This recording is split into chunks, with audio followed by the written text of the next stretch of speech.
¿Cuál es el significado de quemar la ofrenda por el pecado, fuera del campamento? La ofrenda de la grosura y de las entrañas sobre el altar demostraba que la misma era aceptable a Dios. Como este sacrificio representaba los efectos del pecado, la ofrenda misma no podía ir sobre el altar. Al principio puede parecer sorprendente que Cristo pudiera ser representado como una ofrenda por pecado. Una vez más, Jukes aporta comentarios aclaratorios con respecto a la manera como la ofrenda por el pecado difería de la ofrenda de olor grato, ya sea holocausto, ofrenda de harina y ofrenda de paz. Hasta aquí no hemos encontrado la idea de pecado en las otras ofrendas. El holocausto, la ofrenda de flor de harina y la ofrenda de paz, aunque mucho diferían entre sí, en esto eran semejantes, en que cada una de ellas era la presentación de algo grato a Jehová, una oblación para satisfacer sus santos requisitos, y al aceptarla, él indicaba su agrado. Pero aquí, en las ofrendas por yerros y pecados, leemos en cuanto al pecado con relación a la ofrenda misma. En esta clase de ofrenda se confiesa y se juzga el pecado requiere sacrificio y derramamiento de sangre, y de esta manera, es expiado, borrado y perdonado. El pecado ciertamente es mostrado en esta ofrenda como sumamente reprobable, odioso y malo a los ojos de Dios. Sin embargo, también muestra que ha sido perfectamente juzgado y expiado por el sacrificio. Las ofrendas de sabor grato son, tal como sabemos, Cristo en perfección, ofreciéndose a sí mismo por nosotros a Dios, sin pecado. En las otras, por el contrario, como veremos, Cristo es nuestro representante por el pecado.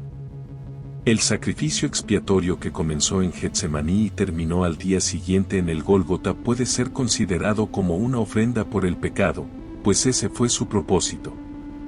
Para la mente finita, la agonía de Cristo en el jardín es insondable, tanto en lo que respecta a intensidad como a causa.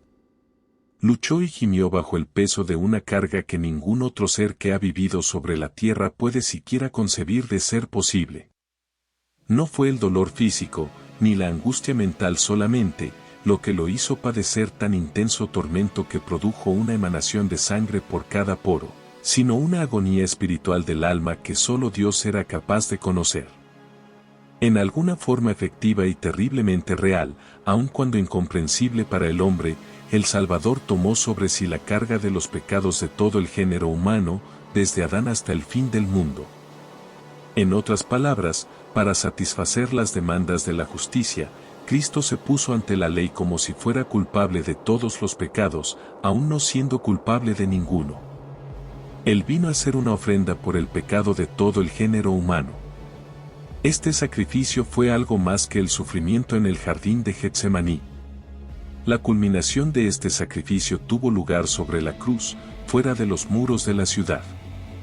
Así es que Pablo vio en el sacrificio de Cristo el cumplimiento de la similitud de la ofrenda por el pecado, la cual era quemada fuera del campamento, porque los cuerpos de aquellos animales cuya sangre a causa del pecado es introducida en el santuario por el sumo sacerdote, son quemados fuera del campamento. Por lo cual también Jesús, para santificar al pueblo mediante su propia sangre, padeció fuera de la puerta. Salgamos, pues, a él, fuera del campamento, llevando su vituperio.